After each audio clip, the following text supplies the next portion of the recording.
Arc-en-ciel, signe de l'espérance. Arc-en-ciel, appel à l'unité. Arc-en-ciel, viens visiter le Rwanda. Apporte-nous le pardon et la paix. Arc-en-ciel, viens visiter le Rwanda. Apporte-nous l'amour et l'unité. Arc-en-ciel, signe de l'espérance. Arc-en-ciel, appel à l'unité. Arc-en-ciel, viens visiter le Rwanda. Apporte-nous le pardon et la paix. Arc-en-ciel, viens visiter le Rwanda.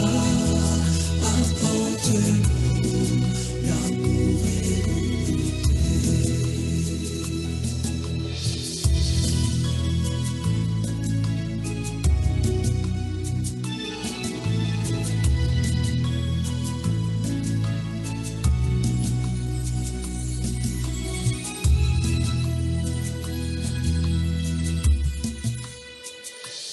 Nous avons vécu de la misère, de la haine, du mal et de la mort.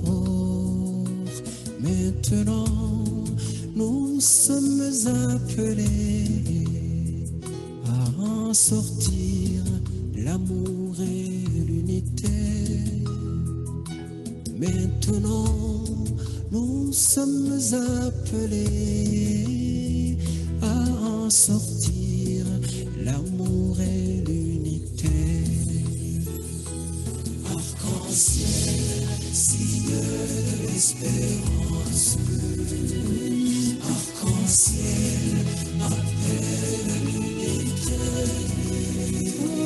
Arc-en-ciel, viens visiter le Rwanda.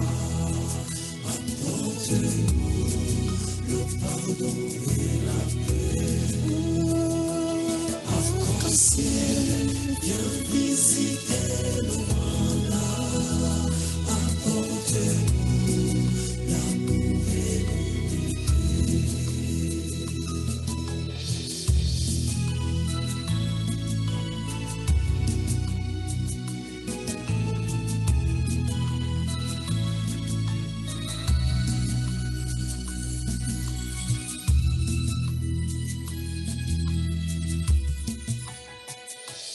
Ngwino Yezu uduhe kugukunda, bityo natwe dukundane nyabyo. Udutoze kubabarirana, tukugire inkingi mwikorezi. Udutoze kubabarirana, tukugire inkingi mwikorezi. Arc-en-ciel, signe de l'espérance. Arc-en-ciel, appel à l'unité. Arc-en-ciel, viens visiter le Rwanda. Apporte-nous le pardon et la paix. Arc-en-ciel, viens visiter le Rwanda. Apporte-nous l'amour et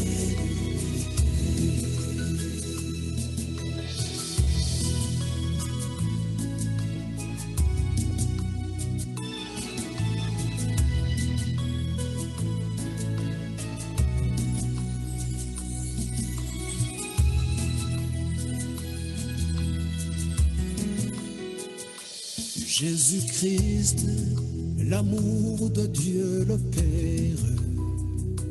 Jésus-Christ, la vérité de Dieu. Jésus-Christ, le chemin vers le Père. Tu es la vie, tu es l'éternité. Jésus-Christ, le chemin vers le Père. Oh, tu es la vie, tu es l'éternité. Arc-en-ciel, signe de l'espérance. Arc-en-ciel, appel à l'unité. Arc-en-ciel, viens visiter le Rwanda. Apporte-nous le pardon et la paix. Arc-en-ciel, viens visiter le Rwanda. Apporte-nous l'amour et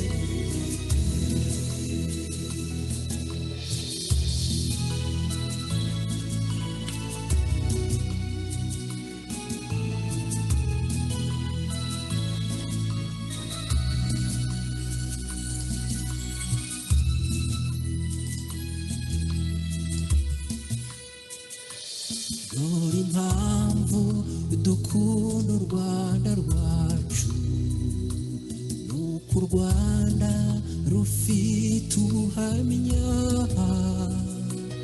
ubuhamya bwo kubwira isi yose ngo imenye ko urukundo rudapfa. Ubuhamya bwo kubwira isi yose ngo imenye ko ubumwe bushoboka. Arc-en-ciel, signe de l'espérance. Arc-en-ciel, appel à l'unité. Arc-en-ciel, viens visiter le Rwanda. Apporte-nous le pardon et la paix. Arc-en-ciel, viens visiter le Rwanda. Apporte-nous l'amour et l'unité.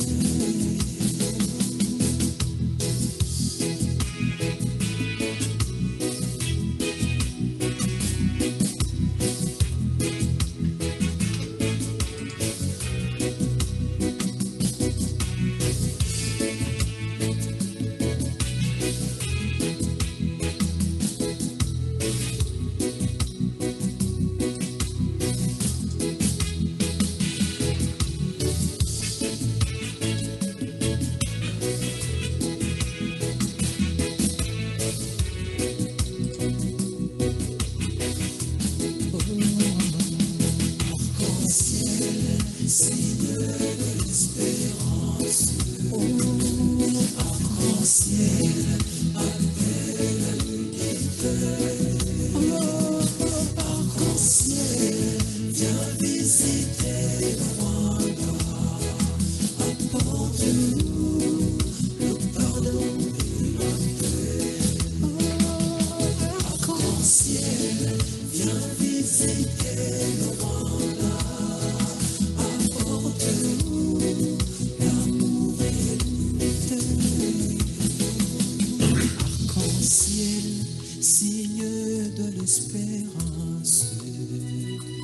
Arc-en-ciel, appel à l'unité. Arc-en-ciel, viens visiter le Rwanda. Apporte-nous le pardon et la paix. Arc-en-ciel, viens visiter le Rwanda. Apporte-nous l'amour et l'unité.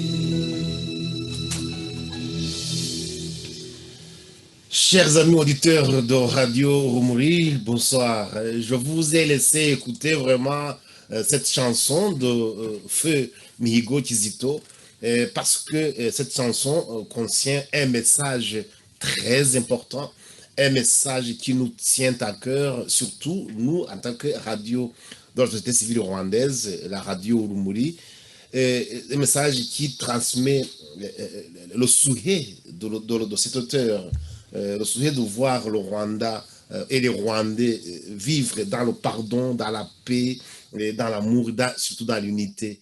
C'est une chanson qui contient vraiment des messages qui reflètent les objectifs de notre association, surtout de notre radio, puisque nous sommes la radio qui appartient à la société civile rwandaise. Donc, comme vous l'avez remarqué, nous avons commencé nos émissions et nous les commencerons comme tous les mardis en langue française. Et aujourd'hui, nous allons aborder un thème qui est important, un thème qui est vraiment un rapport direct avec la société civile et un rapport avec ce que ont publié récemment différentes organisations, les rapports qui ont été publiés en rapport avec justement les droits de l'homme et les violations des droits de l'homme dans notre pays. Et nous allons aborder ce thème sous différents angles, mais en nous basant sur des exemples concrets. Comme vous commencez déjà comme d'habitude, nous sommes accompagnés accompagnés de Monsieur l'ambassadeur Jean-Marie Vianney Ndagijimana qui va nous aider à mieux comprendre pourquoi, parce que lui, il sait pourquoi le Rwanda se trouve parmi les pays qui répriment le plus ce qu'on peut appeler les opposants. C'est vraiment, pour le moment, le Rwanda compte parmi les pays qui répriment le plus au monde leurs opposants, et ce, que ce soit à l'intérieur du Rwanda ou alors à l'extérieur du Rwanda. Ça, nous allons aborder ce thème plus en profondeur. Mais tout d'abord, permettez-moi d'abord de vous présenter, Monsieur l'ambassadeur, et de le faire entrer dans le studio. Monsieur l'ambassadeur, bonsoir. J'ai l'impression que votre micro n'est pas allumé, Monsieur l'ambassadeur. C'est vrai, je l'avais éteint. Voilà. Donc aujourd'hui, bonsoir, Monsieur l'ambassadeur. Bonsoir, bonsoir, mon frère Célestin. Merci de m'avoir invité une nouvelle fois et je dis aussi bonsoir à tous nos auditeurs qui suivent cette émission. Et nous allons aujourd'hui aborder un sujet tellement important pour notre pays, pour notre nation, si tel est qu'on puisse vraiment parler de nation. Le Rwanda n'est plus pour moi une nation au sens premier du terme. Donc, je suis à votre disposition pour discuter de ce sujet que vous n'avez pas encore peut-être annoncé dans les détails, mais oui, qui correspond à ce que vous avez annoncé. Oui, justement, nous allons essayer d'aborder ce thème sous différents angles, mais tout le temps en nous basant sur d'abord les rapports qui sortent, ou alors les différents reportages que nous trouvons sur différents médias internationaux, notamment sur radio RFI, c'est pas n'importe quelle radio, la radio France Internationale, qui a publié, qui a dit récemment que le Rwanda est parmi les pays qui répriment le plus leurs opposants à l'étranger. Je peux même vous dire ça parce que nous n'avons pas beaucoup de temps, parce que justement, je vais vous présenter d'abord les émissions, le programme d'aujourd'hui. Donc, nous allons commencer par ce programme en langue française. Nous allons essayer d'aborder 2 ou 3 sujets. Mais après, il y aura aussi un programme en langue nationale où nous allons aussi parler de la réconciliation entre les Rwandais ou de la façon dont les différentes composantes de la société rwandaise peuvent vivre ensemble parce que il n'est pas évident. On s'est rendu compte que durant ces dernières décennies, les composantes de la société rwandaise, à savoir les Hutus, les Tutsis et les Twa, surtout les Hutus et les Tutsis, se sont souvent entretués justement pour accéder au pouvoir. Ça, nous allons aborder ça en langue nationale tout à l'heure. Mais pour le moment, nous nous préoccupons d'un sujet qui a un rapport avec avec le Rwanda et surtout avec sa façon de réprimer les gens les opposants tout simplement, ou les gens qui osent dire tout haut ce que pensent beaucoup de Rwandais d'ailleurs, ce comment tout battre beaucoup de Rwandais, mais la façon dont le régime de l'FPR réprime ces gens, souvent dans le sang carrément. On a eu beaucoup d'assassinats, on peut en parler d'assassinats. Et d'ailleurs, nous sommes au mois de février, où la radio Rumuri, comme vous le savez, va consacrer beaucoup d'émissions sur Feu Kizito Mihigo, dont nous étions en train d'écouter la chanson. Et lui aussi, nous le disons très clairement que lui aussi il a été assassiné, contrairement à ce que la police rwandaise a dit, comme quoi il se serait suicidé lui-même. Mais c'est vraiment la façon dont le régime de Kigali essaie d'éliminer, carrément éliminer, soit physiquement ou par tout autre moyen, ça que nous allons essayer de parler, et en nous basant notamment sur justement cet article de RFI qui dit que donc, un rapport de l'ONG américaine Freedom House a publié cette semaine, donc dans la semaine passée, donc c'est-à-dire le jeudi 4 février, il a publié un rapport qui dit que il y a une montée de la répression dans le monde, et cette montée de la répression concerne également le Rwanda, et au même titre que la Chine, la Russie, l'Iran ou encore l'Arabie Saoudite. L'Arabie Saoudite est vraiment un pays qui est reconnu dans le monde entier comme un pays qui respecte le moins les droits de l'homme, si je peux ainsi dire, mais surtout le droit des femmes. On se rappellera que ce n'est que récemment que les femmes peuvent conduire, ou alors c'est un des pays où on n'admet pas que les femmes sortent toutes seules sans être accompagnées par un homme ou un garçon. Ça, mais aujourd'hui, nous ne parlons pas de l'Arabie Saoudite, nous parlons du Rwanda. Donc, où il dit que les menaces digitales, utilisation de logiciels espions, intimidation des proches restés au pays, et même les assassinats, j'en parlais tout à l'heure. Donc, l'ONG Freedom House assure que les moyens utilisés par Kigali pour museler la diaspora rwandaise et viser les ressortissants considérés comme terroristes à l'étranger sont exceptionnellement importants pour un pays d'environ 13 millions d'habitants, où presque un tiers de la population vit sous le seuil de la pauvreté. Monsieur l'ambassadeur, déjà, ce premier paragraphe déjà qui place le Rwanda parmi les pays qui répriment les opposants, que ce soit politiques ou même supposés comme tels, tout simplement. Qu'est-ce que vous en pensez? Quelle est votre idée là-dessus, monsieur l'ambassadeur? Écoutez, j'ai lu comme vous l'article de RFI, mais j'ai surtout lu l'article de Freedom House, l'original en anglais, qui est très très détaillé, qui vraiment décrit tout ce que le gouvernement rwandais fait contre ses concitoyens, surtout ceux qui vivent à l'étranger. Depuis 2014, Freedom House a énuméré tous les assassinats, toutes les tentatives de persécution ou de menaces ou d'enlèvement, les enlèvements réussis. C'est vraiment impressionnant. En réalité, je crois que les médias occidentaux font semblant de ne pas savoir, de découvrir cette situation, alors qu'ils le savent. Ils savent très bien, nous les avons toujours informés de la situation. Et d'ailleurs, vous allez voir que jusque-là, il n'y a que 3 pays qui ont vraiment osé mettre en cause cet état de choses. Il y a l'Australie d'abord.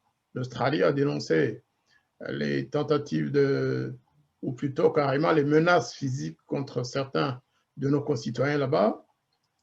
Le Canada vient de le faire, je pense, avec beaucoup de courage, hein, parce que lorsqu'on sait les relations qu'il y a entre le Canada et le Rwanda, qu'il y a toujours eu entre le Kigali et le Canada, eh bien, on se dit qu'il y a un long chemin qui a été fait. Et puis les États-Unis. Les États-Unis ont dénoncé ça aussi. En réalité, dire que le Rwanda a rejoint le cercle des pays qui agressent leurs citoyens à l'étranger, moi je dirais que c'est le plus grand prédateur, au contraire. C'est le plus grand prédateur, c'est le pays où le gouvernement ou l'État qui a développé des techniques de ciblage, des moyens de faire peur aux Rwandais qui sont à l'étranger d'une manière impressionnante. C'est probablement aujourd'hui, en 2021 l'État terroriste le plus, comment j'allais dire, l'État rwandais est celui qui exerce le plus de terreur à l'étranger contre ses concitoyens et même contre des citoyens de pays étrangers, d'autres pays, des Canadiens, des Américains, des Français, des Belges et autres, pour les empêcher de parler. Parce que là, dans ce rapport, on ne parle que des menaces contre les Rwandais, contre les ressortissants rwandais. Mais comme vous savez comme moi qu'en Belgique, il y a eu beaucoup de menaces contre des citoyens belges, aujourd'hui encore. Donc, on peut vraiment affirmer que l'État rwandais aujourd'hui est un État terroriste, au vu de tout ce qu'il fait aujourd'hui, de tout ce qu'il a mis en œuvre pour faire peur ses opposants. Il ne s'agit même pas d'opposants, tout simplement. Il suffit de ne pas penser la même chose que le gouvernement rwandais. Il suffit de faire une lecture différente de notre histoire, différente de celle imposée par le gouvernement de Kigali. Il suffit même de dire que le gouvernement est responsable d'assassinat d'une partie de votre famille pour être traité de négationniste ou même de terroriste. Oui, justement, on va aborder ce thème de négationnisme parce que nous avons un autre point dans lequel, surtout quand on va parler justement de la sortie du secrétaire général, du secrétaire exécutif de la Commission nationale de lutte contre les génocides. Mais ici, quand on est encore sur les menaces des gens qui sont à l'extérieur, que vous avez même bien précisé, vous avez tenu à préciser en disant que ce ne sont même pas tellement des opposants, ce sont les gens qui osent dire, qui osent tenir un langage qui ne rentre pas dans la doxa de FPR, du régime de Kigali. Tous ces gens sont menacés. Mais justement, en continuant à lire l'article de RFI, on se rend compte que son rapport, justement, s'est basé sur des interviews, des sources publiques, surtout, dont les documents gouvernementaux et des articles de presse. Donc, il conclut que le gouvernement rwandais a visé ou attaqué physiquement des ressortissants dans au moins 7 pays depuis 2014 et lance régulièrement des campagnes de dénigrement sur les réseaux sociaux. Justement, en parlant de cette campagne de dénigrement ou de diabolisation des gens qui osent dire la vérité, est-ce que vous pouvez me donner quelques cas, quelques exemples des gens qui ont été soit menacés, soit attaqués physiquement? Parce que là, on cite plus de 7 pays depuis 2014. C'est quand même un peu énorme. Donc, ça veut dire que le Rwanda vraiment se distingue par cette façon d'agir, d'aller chercher les gens qu'il qualifie des opposants ou qui, d'ailleurs, en utilisant le mot qu'ils utilisent, ils appellent ennemis du Rwanda. Est-ce que, selon vous, monsieur l'ambassadeur, un Rwandais peut être un ennemi du Rwanda? Et puis, donc, si vous savez répondre à ces deux questions, comment est-ce qu'un Rwandais peut être ennemi du Rwanda? Et surtout, est-ce que vous connaissez des cas concrets où les gens ont été attaqués ou alors visés, ou alors essayé d'être ou alors ont été victimes de campagnes de dénigrement sur les réseaux sociaux, monsieur l'ambassadeur?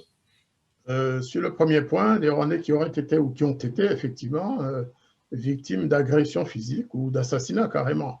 Le rapport de Freedom House remonte à 2014. La réalité, cette forme de terrorisme d'État n'a pas commencé en 2014. Pour remonter plus loin, le premier cas le plus connu, je l'ai dit aussi la dernière fois dans une émission, c'est les massacres à caractère génocidaire. D'ailleurs, on a précisé le rapport mapping, les massacres de citoyens rwandais en RDC. Là, on ne parle pas d'assassinat ciblé d'une personne. C'est toute une population qui a été ciblée. Et ce crime a coûté la vie quand même à plus de 300 000 ressortissants rwandais, considérés comme des ennemis parce qu'ils avaient fui le pays sous la menace du FPR. Donc ça, c'est le premier vraiment connu.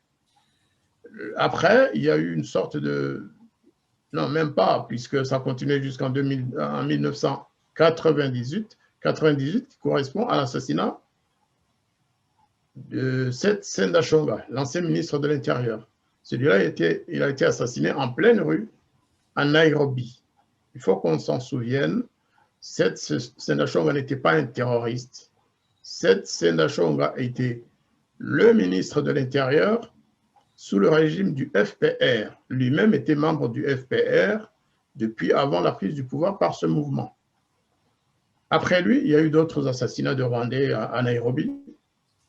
Ce sont les plus connus. Et ce qui est le plus frappant, en fait, c'est que ces assassinats étaient réalisés par des membres de l'ambassade rwandaise à Nairobi, dont un des acteurs de ces assassinats a été pris en flagrant délit. Smoking gun, comme on dit en anglais, c'est-à-dire que son revolver fumait encore, était encore chaud. Il a été arrêté pratiquement, non pas sur les lieux, mais plus tard, et l'ambassade l'a protégé. Et le gouvernement rwandais a ensuite exigé qu'il soit renvoyé au Rwanda parce que possédant l'immunité diplomatique. Ça, c'est un acte de terreur, c'est du terrorisme d'État. Après le Kenya, il y a eu d'autres actes d'intimidation, des enlèvements, des assassinats en Ouganda, plusieurs actes. Celui que je retiendrai le plus, ce n'est pas le dernier en date, mais c'est le plus connu quand même, c'est Émile Gafirita. Émile Gafirita, je dirais pourquoi son cas est très, très révélateur. Émile Gafirita était un ancien jeune officier qui a fui en Ouganda et qui voulait venir en France pour déposer son témoignage, donc apporter son témoignage dans le procès sur l'attentat du 6 avril. Il faut rappeler qu'Émile Gafirita est ce jeune officier, je pense sous-lieutenant, je ne sais pas s'il avait déjà le grade en 1994, qui a accompagné la camionnette de Murindi vers Kigali, la camionnette qui contenait les missiles que le FPR a utilisés pour descendre l'avion du président Habyarimana. Eh bien, il a été assassiné juste quelques jours avant qu'il ne prenne l'avion pour se rendre à Paris. Ce cas déjà, les deux cas de Gafirita, Lizinde, Seth Sendashonga, ils révèlent déjà une chose. Ils ont été assassinés pour la même raison. Parce que, dès le départ, il faut le dire, le régime du FPR est fondé, il a été créé sur le mensonge. C'est un régime dont la base repose sur des grands mensonges, dont le mensonge le plus important est de dire qu'il a arrêté le génocide, des Tutsis. Or, les anciens membres du FPR qui connaissent la vérité et qui veulent la dire, au moment où ils fuient le Rwanda, où ils quittent le pays, ils constituent la cible préférée de Kagame, du FPR.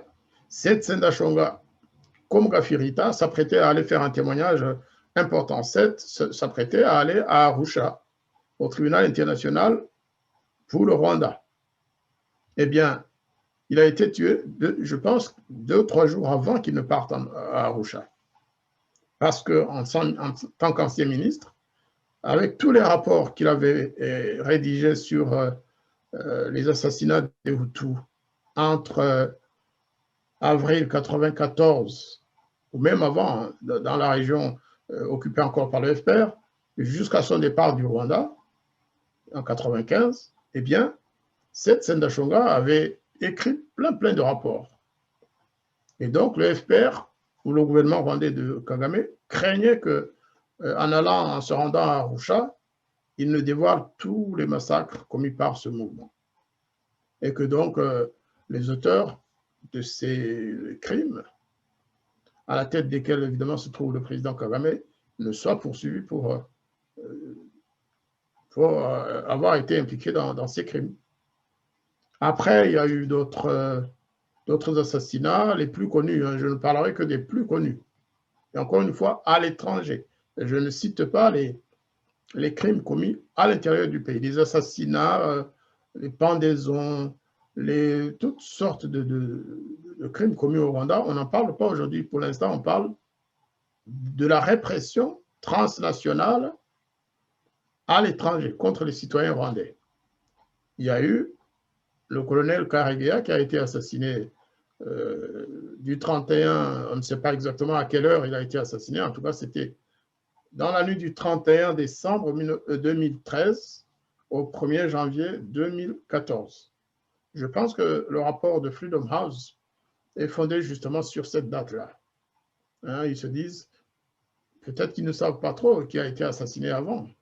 En tout cas, le rapport porte sur cette période, 2014 à 2021. Pourquoi Patrick Karegeya? Patrick Karegeya avait été le chef des services de renseignement extérieur. Il connaissait beaucoup de choses. Je pense qu'il savait aussi, il connaissait la responsabilité du FPR et du gouvernement rwandais de l'époque dans l'assassinat justement de Seth Sendashonga et des autres. Lui qui était, je crois, le chef des services de renseignement extérieur.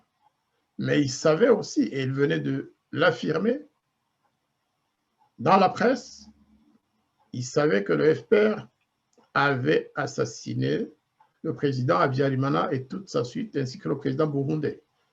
Karegeya l'avait dit. Alors, je raconte tout ça parce que, en fait, ce n'est qu'une évidence. Le FPR a peur que le mensonge qu'il a propagé, dont il a fait sa doctrine depuis 1994, il a peur que le ou les mensonges qui constituent sa doctrine ne soient connus de la communauté internationale. Tout le monde le sait en fait, mais ils ne veulent pas que ça devienne une vérité venant des propres acteurs ou des anciens dignitaires du régime du FPR. Ils n'attaquent pas n'importe qui. Par exemple, il y a beaucoup de gens qui écrivent, qui parlent, mais qui n'ont jamais fait partie du cercle fermé du FPR. Ceux-là, généralement, ils ne sont pas assassinés, ils ne sont pas ciblés de manière individuelle. Sauf lorsqu'on parle des attaques contre les camps des réfugiés au Congo, hier comme aujourd'hui. Là, c'est des assassinats de masse, c'est des crimes de masse. Mais les assassinats ciblés, c'est souvent contre des gens qui connaissent la vérité, des gens qui sont considérés comme des traîtres, parce que c'est aussi ça. Pour le FPR, il y a ce secret que tous ces anciens membres doivent garder. Rappelez-vous la scène de prestation de serment à Londres, des membres du FPR qui prêtaient serment qu'ils allaient suivre les instructions pour s'en prendre à tous les opposants et à tous ceux qui ne pensent pas comme le FPR. Un serment où ils acceptent d'être pendus haut et court s'ils trahissaient ce serment. Voilà l'esprit en fait, voilà l'esprit. Donc, toute cette répression transnationale est là comme objectif de faire taire ceux qui connaissent la vérité. Et ceux qui la connaissent le mieux, eh bien, c'est les anciens membres du FPR. Ce qui ne veut pas dire que les autres ne sont pas persécutés. Non, les autres sont persécutés autrement. On va les traiter de négationnistes. On va les traiter de génocidaires. Ils vont les traiter de tous les noms. Et généralement, ils ne dépensent pas beaucoup d'argent pour les faire assassiner. Ils vont essayer de faire assassiner le général Kayumba, il y a moins ça, parce qu'ils savent que ce dernier détient la clé de toutes les grandes affaires qui ont eu lieu au Rwanda depuis 1994. Ils vont essayer d'assassiner Robert, le colonel, plutôt le major Igiro, je pense, qui a fui le Rwanda après avoir été envoyé pour assassiner ses collègues Patrick Karegeya et le général Kayumba Nyamwasa. Ils ont essayé de l'assassiner, y compris aux États-Unis. Ils ont essayé de le poursuivre aux États-Unis. Je crois qu'il a été mis sous protection. Est-ce qu'il l'est toujours? Je ne sais pas, mais ils ont essayé de l'assassiner parce qu'il avait commencé à parler. Il avait commencé à témoigner. Il a même participé à des auditions au Congrès des États-Unis. Donc cela, c'est la mort. Ce n'est pas que de l'intimidation, on ne va pas les traiter de négationnistes, puisque étant des Tutsis, ils sont au moins épargnés de cette partie de la terreur, parce que la terreur, elle est idéologique, elle est politique, mais c'est surtout les assassinats politiques qui ont frappé le monde, qui ont frappé la communauté internationale. Donc, on peut continuer à en parler. Là, j'ai voulu juste montrer que cette terreur est basée sur la volonté de faire taire la vérité. Parce que la vérité va faire que les mensonges sur lesquels est bâti le système du FPR seront visibles. Et si les mensonges sont visibles, le FPR n'aura plus de fondation. Il sera comme une maison sans fondation. C'est ça mon explication. Oui. Je vous remercie de nous avoir donné quelques cas, quelques exemples qui montrent réellement que ce rapport est un rapport qui, à mon avis, est basé et qu'on peut considérer que ce qui est contenu dans le rapport n'est pas que du vent. D'ailleurs, le gouvernement rwandais, d'ailleurs, pour y revenir, le gouvernement rwandais n'a pas voulu commenter ce rapport, justement, quand la radio RFI a essayé de contacter le gouvernement rwandais, il n'a pas voulu ni infirmer, ni confirmer, il n'a voulu rien dire. Donc, oui, il n'a pas voulu commenter son rapport, ce qui, en soi, peut vouloir dire beaucoup de choses. Mais nous n'anticipons pas, nous ne faisons pas dire au gouvernement rwandais ce qu'il n'a pas dit, mais on peut quand même faire une certaine réflexion à ce comportement. Il ne peut pas, c'est ça, si vous permettez, le gouvernement rwandais ne peut pas réagir tout simplement parce que dans le rapport de Freedom House, il y a des éléments qui le mettent contre le mur.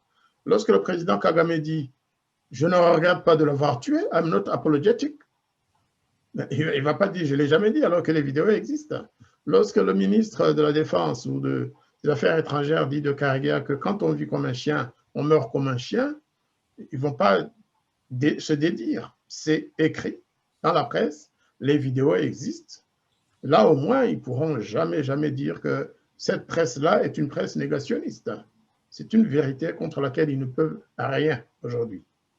Oui, justement, parmi justement les griefs qui sont, ce qu'on reproche au gouvernement rwandais, c'est de lancer régulièrement des campagnes de dénigrement sur les réseaux sociaux. Justement, pour le moment, il y a une personne qui est en train vraiment d'être, qui est presque à la une de tout, qui est sur toutes les langues des Rwandais, qui suivent de près l'actualité rwandaise. C'est une dame appelée Indamangye Yvonne Ilyamugwiza.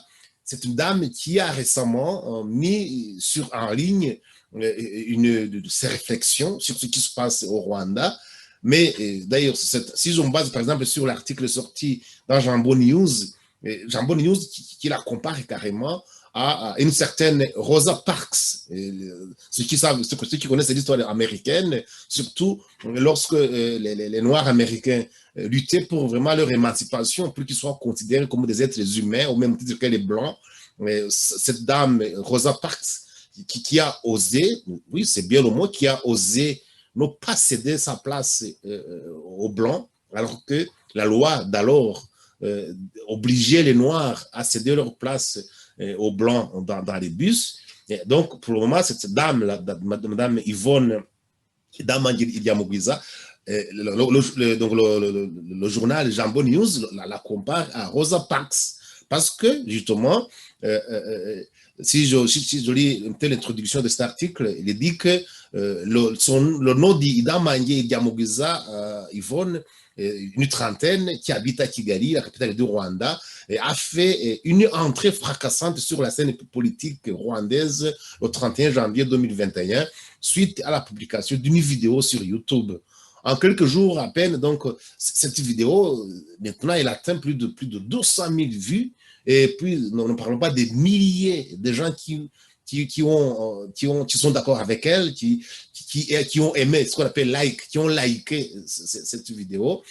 À peine même pas 10 jours qu'elle est là, mais vraiment c'est une vidéo qui est vue par des centaines de milliers de gens et avec des milliers de commentaires qui disent presque tous ces commentaires disent qu'ils sont avec elle, qu'ils la soutiennent, qu'ils sont d'accord avec elle.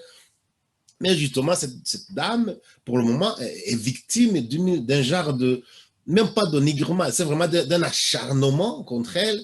On s'acharne contre elle, que ce soit justement sur les médias sociaux.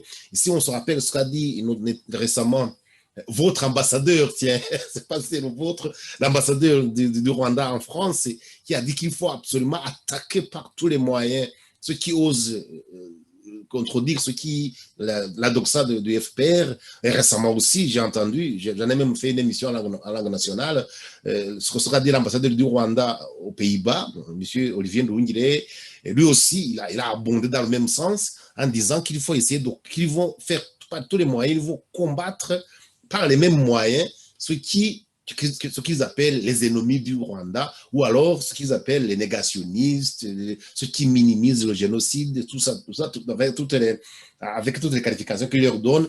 Donc, cette dame, justement, elle est vraiment, on peut dire qu'elle est victime de cet acharnement ou alors de cette diabolisation qui est orchestré notamment, et là je vais vraiment parler de trois points mais en un, trois points en un. Il y a d'abord cette dame qui est considérée comme Rosa Parks, il y a le fait qu'elle soit maintenant vraiment diabolisée par différents intervenants, tous ceux qui sont pro-FPR s'attaquent vraiment à cette dame avec la dernière des énergies, et il y a aussi maintenant le CNRG, c'est aussi qui s'est lancé dans l'arène, justement, qui s'y est mis aussi. Le CNRG, je rappelle que c'est la Commission nationale pour la lutte contre les génocides, qui, elle aussi, justement, nous nous approchons du fameux mois d'avril, du 7 avril. Vous vous rappelez que c'est la date où on commence à commémorer le génocide contre les Tutsis au Rwanda, mais le secrétaire général Bizimana, lui aussi est sorti et il a dit qu'on va vraiment utiliser la fameuse loi numéro 68/2018 du 30 août 2018 qui détermine justement les offenses et les comment on passe, ce qui détermine les façons dont les gens seront punis, qu'ils seront coupables de négationnisme, de minimisation du génocide. Donc c'est une loi, ou alors d'idéologie du génocide. Donc il a bien insisté en disant que ceux qui vont essayer de se rendre coupables aux yeux de cette loi ne seront pas du tout tolérés. Et récemment, il avait aussi dit, il avait parlé aussi de cette dame, Dame Mangué, en disant qu'elle aussi, elle pourrait être visée par cette loi.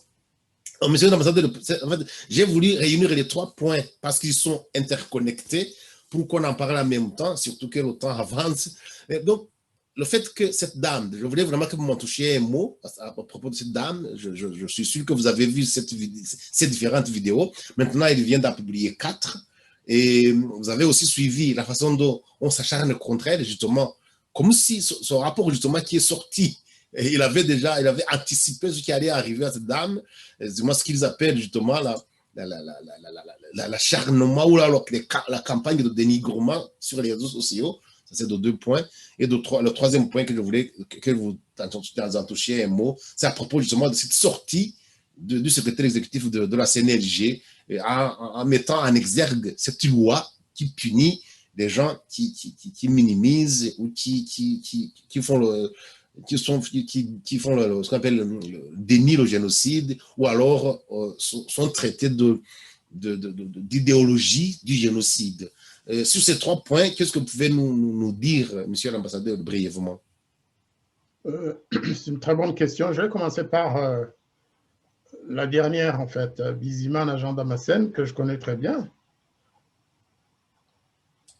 Son discours commence à fatiguer les Rwandais, en fait. Il dit tout et n'importe quoi. Il est sans doute missionné pour le faire, il est payé pour le faire. Madame Idamange, J'ai du mal à prononcer son nom parce que je n'ai pas encore compris le sens de son nom, en Kinyarwanda. Ah, oh, c'est un nom qui a une très bonne, très grande signification. Oui. Idamange, c'est-à-dire Kudamanga, c'est-à-dire être toute contente, toute joyeuse, être heureuse, comblée dans la vie. Donc, c'est lui vraiment qui est voilà. C'est très bien parce qu'effectivement, elle donne l'impression d'être comblée par la grâce de Dieu. On va en parler tout à l'heure, mais je reviens sur Jean-Damascène Bizimana. Madame Idamange n'est pas la première à faire l'objet des attaques de M. Bizimana. L'année dernière, en 2019, sauf qu'en ce qui me concerne, c'est pratiquement chaque année. Les rapports du CNLG, quand c'est 600 pages, il y a au moins 5 pages sur moi. Je suis traité de négationniste, de soutien des génocidaires, avec des menaces de poursuites en justice. J'attends, M. Jean-Damascène Bizimana, j'attends des poursuites en justice parce que ça me donnerait l'occasion de débattre sur ces accusations. J'attends. Et donc, je sais que la descente de Bizimana contre Mme Yvonne Idamange, c'est vraiment une descente de trop qui n'a aucun sens. D'abord, elle n'est pas négationniste, elle n'a jamais prononcé de mots niant le génocide des Tutsis, lorsqu'on sait qu'elle-même est une rescapée de ce génocide, elle l'a dit plusieurs fois, sauf que chaque fois qu'on critique un programme du gouvernement en matière d'éducation, en matière d'aide aux victimes du génocide, d'aide aux rescapés, des discriminations diverses que traverse le pays, elle a été très courageuse et empathique, à mon avis, parce que c'est rare qu'au Rwanda, il y ait autant d'empathie de la part des rescapés du génocide des Tutsis. Et c'est là l'espoir de notre pays, en fait. Moi, j'ai toujours pensé que lorsque les Hutus et les Tutsis auront fait preuve de suffisamment d'empathie, lorsque les Hutus comprendront toute la détresse, toute la douleur et la souffrance des victimes Tutsis, et que les Tutsis accepteront et feront leur la souffrance et la détresse des Hutus innocents, lorsque tous les rescapés Hutus et Tutsis s'adresseront à leurs bourreaux ensemble, avec, d'une même voix, eh bien, le pays va se réconcilier de lui-même. On n'aura même pas besoin de commission nationale pour la réconciliation. Là, c'est vraiment un espoir énorme. Moi, quand je vois cette dame, quand je vois d'autres activistes rwandais qui, aujourd'hui, surtout après l'assassinat de Kizito Mihigo, il y a eu comme un réveil chez les rescapés Tutsis, au Rwanda et à l'étranger. Vous savez, le gouvernement du FPR a massacré plein de rescapés du génocide des Tutsis, donc des Tutsis. Ce qui était inconcevable avant, puisqu'on disait que le FPR était ce mouvement qui avait passé 4 ans de guerre pour libérer les Tutsis et pour arrêter le génocide des Tutsis. Eh bien, ensuite, on s'est rendu compte qu'il n'en était rien. Moi, dès mon départ, dès que j'ai quitté Kigali, j'ai dénoncé cet état de choses. Les premiers qui ont été persécutés en 1994, c'était surtout les rescapés du génocide des Tutsis. Des Tutsis à qui on demandait de s'expliquer. Moi, j'ai connu plusieurs cas en août, septembre 1994, des Tutsis qui étaient tenus d'expliquer pourquoi ils n'avaient pas été tués, que cela correspondait à être un collaborateur ou des collaborateurs des Interahamwe. C'était un début, en fait. On sentait que les nouveaux arrivants n'aimaient pas trop les rescapés. Par remords, je ne sais pas. Pour quelle raison, je ne sais pas. En tout cas, aujourd'hui, il semble que le système du FPR n'est pas nécessairement un système qui favorise l'ethnie Tutsi. Ils sont contre les Rwandais de manière générale. Et si, parfois, ils parlent des rescapés Tutsis en termes élogieux, c'est pour les instrumentaliser. Et c'est ce qu'ont compris Karasira aimable, c'est ce qu'a compris Yvonne Idamandié, c'est ce qu'ont compris certains autres, et c'est ça qui va vraiment porter l'avenir de notre pays. Il ne faut pas que nous les mettions en danger non plus. Il ne faut pas les exciter. Il faut pas... Ils sont assez adultes pour prendre leurs responsabilités.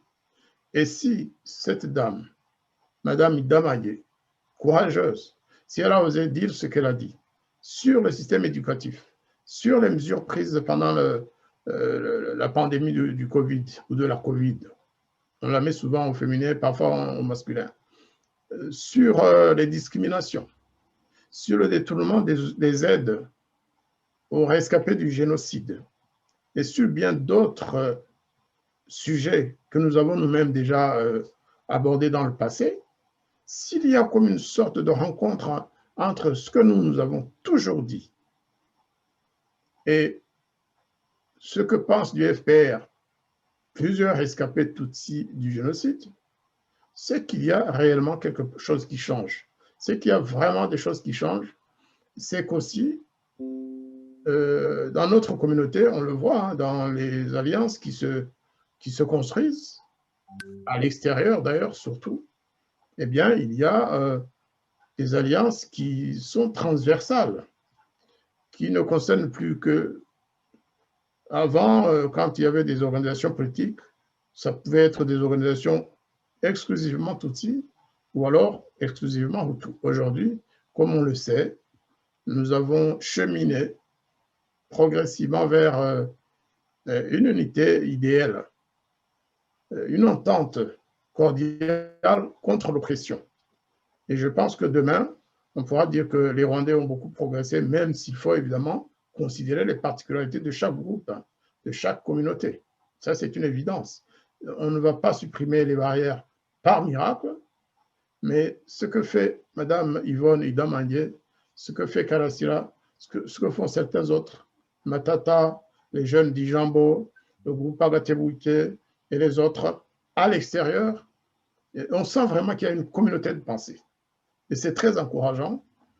Personnellement, j'ai toutes les raisons d'être satisfait. Je me dis, nous, on commence à vieillir, mais derrière nous, il y a des jeunes qui tiennent la route, des jeunes qui ont tout compris et qui vont demain reconstruire notre pays après, évidemment, le départ du FPR, que j'appelle de mes voeux. Merci beaucoup. Oui, mais justement, ce qui me préoccupait tout à l'heure, c'est justement que vous en avez parlé globalement, mais c'est ce fait que, par exemple, ici, nous allons, précisément ici, nous allons entrer dans la période justement où on va commémorer le génocide contre les Tutsis, et nous savons que c'est à cette période-là où on renforce justement cet acharnement contre ceux qui osent élever la voix. Est-ce que lorsque vous voyez justement cet acharnement contre cette dame, si vous voyez, il n'est pas la seule d'ailleurs, vous en avez cité d'autres, vous avez cité notamment Karasira Aimable qui a été renvoyé parce qu'il était professeur à l'université et qu'il a été renvoyé sans raison apparente. Vous parliez de Kizito qui lui l'a payé de sa vie. Vous parliez, il y a d'autres rescapés du génocide contre les Tutsis qui osent dire la vérité sur ce qui se passe chez nous au Rwanda, mais ils sont vite traités. J'entendais récemment à la Voix d'Amérique, justement, M. Jean-Damascène Bizimana qui disait que ce n'est pas parce qu'on est rescapé du génocide qu'on ne peut pas faire des actes de négation du génocide. Cette logique, est-ce que vous arrivez à comprendre cette logique de dire qu'un rescapé du génocide puisse dénier ou alors diminuer ou alors nier le génocide? Ça, c'est de un. Mais de deux, est-ce que vous n'avez pas peur pour la vie, carrément, de Madame Idamandié, Monsieur l'ambassadeur? Vous savez, connaissant le système du FPR, connaissant tout ce qu'il a fait jusque-là, effectivement, on a des raisons de croire que la vie de Madame Yvonne Idamandié puisse être en danger, quoi. On a toutes les raisons de le croire. Et j'espère vraiment que le FPR ne le fera pas, ne va pas s'attaquer à notre sœur ou à notre fille. Quant à Bizimana, une fois encore, Bizimana était en France en 1994, où j'étais moi-même. Pendant toute la durée du génocide, ce monsieur ne s'est jamais levé pour condamner les massacres. Il était à Toulouse. Moi, j'étais à Paris. À Paris, nous avons organisé des manifestations. Nous avons parlé à la presse pour essayer d'arrêter la descente en enfer ou plutôt aux enfers de cette folie collective qui se déroulait au Rwanda. Bizimana était à Toulouse. Il n'a jamais dit quoi que ce soit. C'est le genre de personne opportuniste, en fait, qui, lorsqu'il y a des plats, eh bien, il se présente à table pour dire que c'est lui qui les a préparés. Je pense qu'il devrait vraiment faire attention. Il instrumentalise tout et n'importe quoi. J'ai revu les vidéos publiées par Madame Yvonne. Eh bien, je n'ai pas vu de signe de... Sauf que, de toute façon, la définition du négationnisme en soi au Rwanda n'a aucun sens. Le plus grand négationniste, je pense que c'est le gouvernement rwandais actuel, c'est le système du FPR, et c'est Bizimana lui-même qui condamne les gens qui osent affirmer que le FPR a commis des crimes contre l'humanité et même, très probablement, un génocide contre les Hutus. Vous savez, quand vous niez des crimes contre l'humanité avérés, acceptés par toute la communauté internationale, le FPR a commis des crimes contre l'humanité, tout au moins, ça, c'est accepté, c'est dans tous les rapports, y compris depuis 1994. Ce qui reste à confirmer, c'est la qualification de génocide. Mais des gens comme moi, qui ont tout observé, qui ont tout suivi, qui connaissent les faits et qui ont les moyens techniques, juridiques de pouvoir le prouver, nous disons que le FPR a commis un génocide contre les Hutus.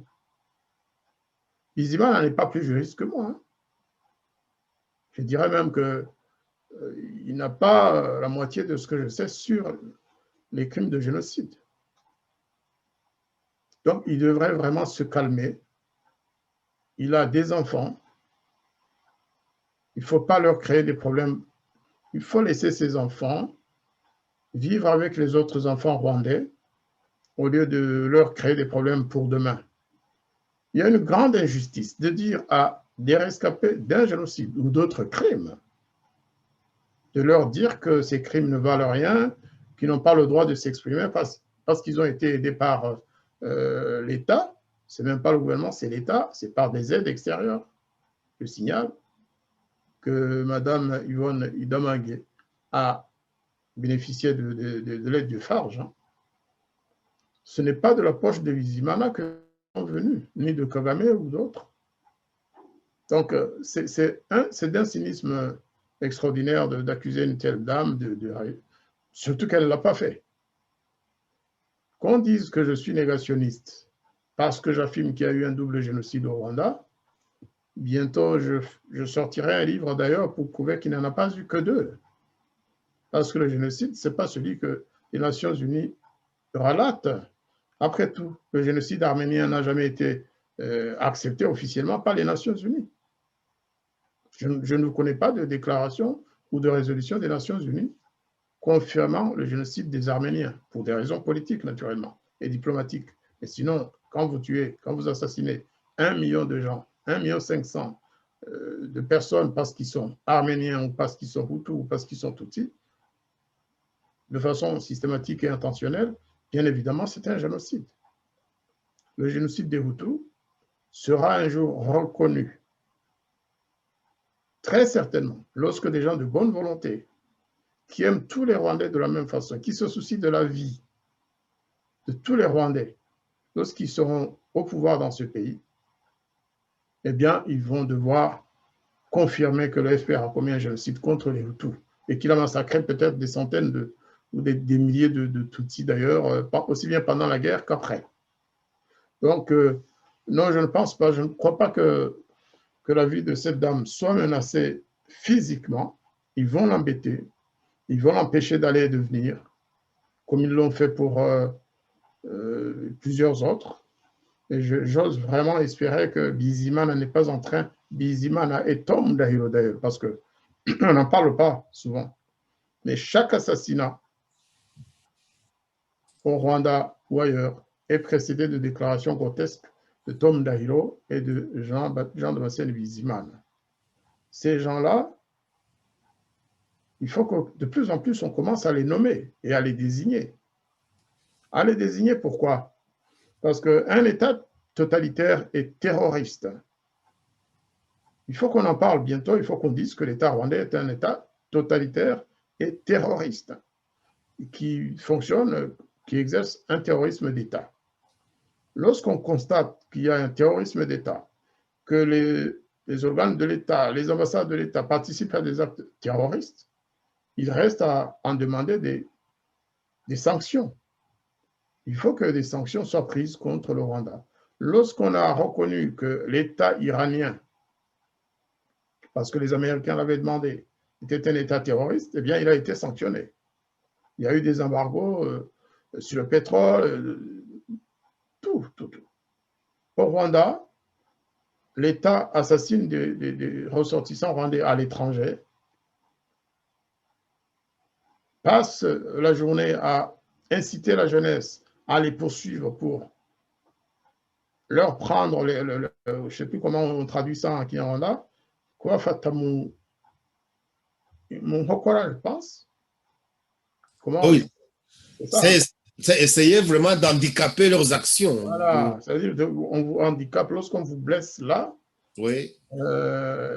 c'est que vous ne pouvez plus rien faire. Donc, il faut que nous puissions désigner cela, tout ça, les déclarations du gouvernement, les actions de terrorisme, les intimidations, les harcèlements, les persécutions à l'étranger, il faut que nous commencions à parler de terrorisme et que l'État rwandais soit sanctionné. Quand nous disons État rwandais, c'est pas, nous ne parlons pas des citoyens rwandais, des habitants de ce pays. On ne va pas demander qu'on supprime les aides alimentaires, mais on peut demander, par exemple, qu'on mette un embargo sur les armes, un embargo sur les armes, un embargo sur beaucoup d'autres choses, sur les aides sensibles qui donnent à ce gouvernement des capacités justement de pouvoir porter atteinte à la vie de ses citoyens, aussi bien au Rwanda qu'à l'étranger. Donc Oui. bientôt, je pense qu'on doit passer à cette phase. Il ne faut pas qu'on craigne lorsqu'on demande des sanctions contre notre propre pays, ce n'est pas des sanctions contre notre pays, c'est contre l'État, contre le système. Il ne faut pas qu'on dise, voilà la preuve qu'ils n'aiment pas leur pays. Non. Nous aimons surtout les Rwandais. Si nous devons protéger les Rwandais, nous devons passer à cette phase de dénonciation du système et de l'État qui opprime nos compatriotes et qui les assassine à l'étranger. Je vous remercie, monsieur l'ambassadeur. Je pense on a brièvement survolé les 3 points que j'avais prévus aujourd'hui, que nous avions prévu d'aborder ce soir. À moins que vous ayez un mot de conclusion pour terminer notre émission d'aujourd'hui, pour nous donner rendez-vous le mardi prochain. Je vais peut-être vous laisser 2-3 minutes pour un mot de conclusion, parce qu'on a parlé d'un sujet qui concerne vraiment les Rwandais, que ce soit de l'intérieur, de l'extérieur aussi. Et je voudrais donc vous laisser 2-3 minutes pour un mot de conclusion, monsieur l'ambassadeur. À vous la parole. Écoutez, je sais que vous avez d'autres émissions après. Je dirais tout simplement que le temps est venu pour les Rwandais d'avancer vers un changement substantiel dans notre pays. Et dire qu'il faut un changement, ce n'est pas faire de la politique politicienne, que les gens le sachent. Il n'y a pas de neutralité à avoir face à un tel régime. Lorsqu'un régime opprime les populations à l'intérieur du pays, lorsqu'il assassine ses citoyens à l'extérieur, la seule solution, c'est qu'il change, c'est qu'il parte, qu'il y ait un régime pouvant garantir la sécurité et la démocratie dans notre pays. Je voudrais féliciter Radio Urumuri pour le programme que vous avez commencé à mettre en place pour commémorer la disparition de Kizito Mihigo. Voilà déjà 1 an. Ça va très vite. Ça va très vite. Radio Urumuri a vraiment tenu le flambeau le flambeau du message humaniste et du message de réconciliation qu'apportait Kizito Mihigo, certainement le plus brillant d'entre nous. Nous avons peut-être écrit des livres, nous avons probablement fait des discours. Lui, il a chanté la réconciliation et l'unité nationale. Et quand vous chantez, vous pérennisez, vous rendez universel et intemporel votre message. C'est ce qu'a réussi à faire Kizito Mihigo. Et vraiment, personnellement, quand j'en parle, je sais de quoi je parle. Hein. Eh bien, je participerai, si vous l'acceptez avec vous, à cette commémoration parce que, je l'ai déjà dit, j'ai parlé à Kizito Mihigo pour la dernière fois le 12 février 2020. Et on devait se reparler le soir. Le soir, j'ai appelé, il n'a pas répondu.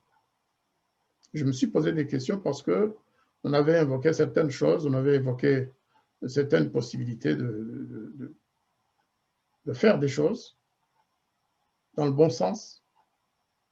Et puis le lendemain, j'ai appris qu'il avait disparu. Et 3 jours après, on a déclaré sa mort.